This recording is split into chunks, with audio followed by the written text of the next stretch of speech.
आइए दशहरा के शुभ अवसर पर हम रामायण के मुख्य पात्रों और स्थानों पर एक नजर डालें और यह जानें कि वे हमारे आध्यात्मिक जीवन में किस प्रकार का प्रतीकात्मक अर्थ रखते हैं।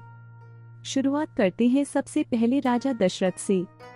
दशरथ अयोध्या के राजा हमारे भौतिक शरीर का प्रतिनिधित्व करते हैं। उनके नाम का अर्थ है वह जो 10 रथों को नियंत्रित करता है, जो शरीर के 10 इंद्रियों, 5 ज्ञानेंद्रियां और 5 कर्मेंद्रियों को नियंत्रित करने का प्रतीक है। जिस प्रकार दशरथ अयोध्या का शासन करते हैं, उसी प्रकार शरीर इंद्रियों को नियंत्रित करके संतुलन और व्यवस्था बनाए रखता है। लेकिन जैसे रामायण में देखा गया, जब शरीर इच्छाओं से अभिभूत हो जाता है, जैसे दशरथ का अपने पुत्र के प्रति लगाव, तो वह इंद्रियों पर नियंत्रण खो सकता है और इससे अव्यवस्था फैल जाती है। अब हम चलते हैं अयोध्या की पवित्र भूमि की ओर, जो राम का जन्म स्थान है।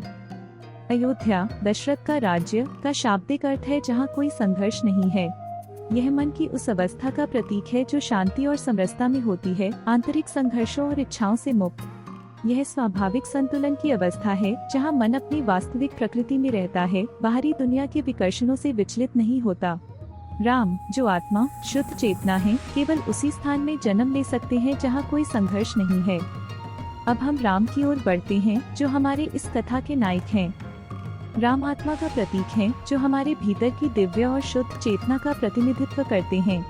वह धर्म, धार्मिकता और अपने वास्तविक स्वरूप के साथ सामंजस्य में जीने के आदर्श हैं। इस यात्रा के नेता के रूप में राम दिखाते हैं कि आत्मा को चुनौतियों और प्रलोभनों का सामना करते हुए भी अपने उच्च उद्देश्य से जुड़े रहना चाहिए। अब बात करते हैं सीता की, जो मन की प्रतीक हैं। सीता मन का प्रतिनिधित्व करती हैं। प्रारंभ में अयोध्या, जिसे कोई संघर्ष नहीं है, में रहने वाली मन शुद्ध और आत्मा राम से जुड़ा हुआ है। लेकिन जैसे ही सीता सोने के हिरण मारीची द्वारा मोहित होती हैं, मन अक्सर भौतिक इच्छाओं और माया के भ्रम से विचलित हो जाता है। यह सीता को राम से दूर ले जाता है, जो यह दर्शाता है कि जब मन दुनिया के मोह में उलझ जाता है, तो वह आत्मा से अलग हो जाता है। राम के साथ हमेशा लक्ष्मण रहते हैं। लक्ष्मण निस्वार्थ सेवा और अनुशासन का प्रतीक है। वह बुद्धि का प्रतीक है जो हमेशा आत्मा राम के साथ रहती है, उसकी रक्षा और मार्गदर्शन करती है। लक्ष्मण की राम के प्रति अविचलित समर्पण यह दिखाता है कि जब बुद्धि आत्मा के साथ समरस होती है, तो यह जीवन की चुनौतियों का सामना करने के लिए शक्ति और स्पष्टता प्रदान कर सकती है। अब मारीची सोने का हिरण, जो इच्छाओं के धोखे का प्रतीक है। मारीची जो सीता को लुभाने के लिए सोने के हिरण में बदल जाता है, भौतिक इच्छाओं के भ्रम का प्रतीक है। सोने का हिरण माया का एक उदाहरण है, प्रलोभन और विकर्षण जो आकर्षक दिखते हैं लेकिन अंततः झूठे और अल्पकालिक होते हैं, जैसे हिरण की तेजी। मन जो सीता है, अक्सर इन भ्रमों के पीछे भागता है, जो उसे उसके वास्तविक उद्देश्य से दूर कर देता है। अब हम रावण की बात करते हैं, जो अहंकार का परम प्रतीक है। रावण अहंकार का प्रतीक है, जो इच्छाओं, आसक्तियों और गर्व से पोषित होता है। उसके 10 सिर अनियंत्रित इंद्रियों और इच्छाओं का प्रतीक है, जो मन को नियंत्रित करती हैं।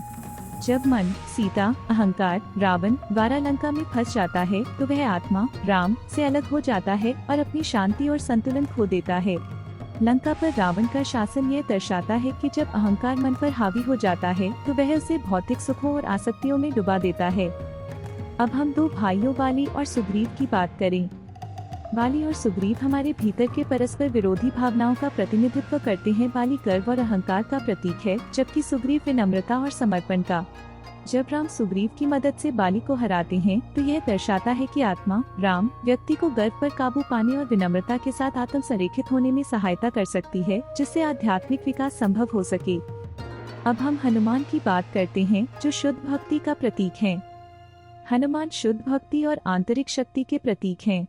वह मन की उस क्षमता का प्रतिनिधित्व करते हैं, जो दिव्यता पर ध्यान केंद्रित कर सकती है, बाधाओं और विकर्षणों के बावजूद।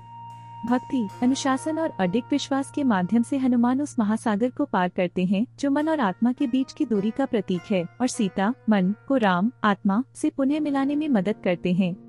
हनुमान दिखाते हैं कि एक उच्च उद्देश्य के प्रति भक्ति कैसे मन को उसकी सच्ची आत्मा की ओर वापस ले जा सकती है। अब हम चलते हैं लंका की ओर, जो रावण का घर है। लंका भौतिक इच्छाओं, वासना और आसक्तियों की दुनिया का प्रतीक है। यह वह स्थान है जहां मन सीता फंस जाता है, जब वह आत्मा राम से डिस्कनेक्टेड हो जाता है। लंका रावण द्वारा शासित यह दर्शाता है कि जब अहंकार इच्छाओं के साथ मन को बंधक बना लेता है, तो यह उसे आध्यात्मिक सत्य से दूर कर देता है। अब बात करते हैं अशोक वृक्ष की, जो अराजकता के बीच शांति का प्रतीक है।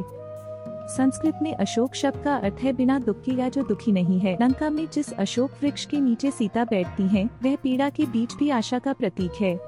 यह मन को उसकी सच्ची प्रकृति में लौटने के लिए आत्मा की पुकार का प्रतीक है। अशोक वृक्ष यह याद दिलाता है कि शांति और मुक्ति संभव है, भले ही मन इच्छाओं की दुनिया में फंसा हो। अंत में सीता का धरती में लौटना। रामायण के अंत में जब सीता धरती में लौटती हैं, तो यह मन के अपने स्रोत, शुद्ध चेतना में लौटने का प्रतीक है। जीवन की उतार चढ़ाव भरी यात्रा और मोह माया से शिक्षा प्राप्त करने के बाद मन अंततः अपनी वास्तविक शुद्ध अवस्था में लौट आता है। सीता की धरती में वापसी पुनर्जन्म और मृत्यु के चक्र से मुक्ति और परम शांति की प्राप्ति का प्रतीक है।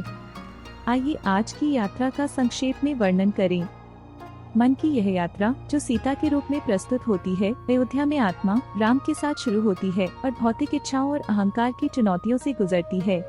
भक्ति, अनुशासन और आत्मविश्लेषण, हनुमान की भूमिका के माध्यम से मन अपनी वास्तविक अवस्था में शांति और आत्मा के साथ समरसता में लौट सकता है। रामायण आत्मा की यात्रा का प्रतीक है, जो मन को भौतिक संसार के विकर्षणों से वापस आंतरिक शांति की स्थिति, अयोध्या की ओर ले जाती है।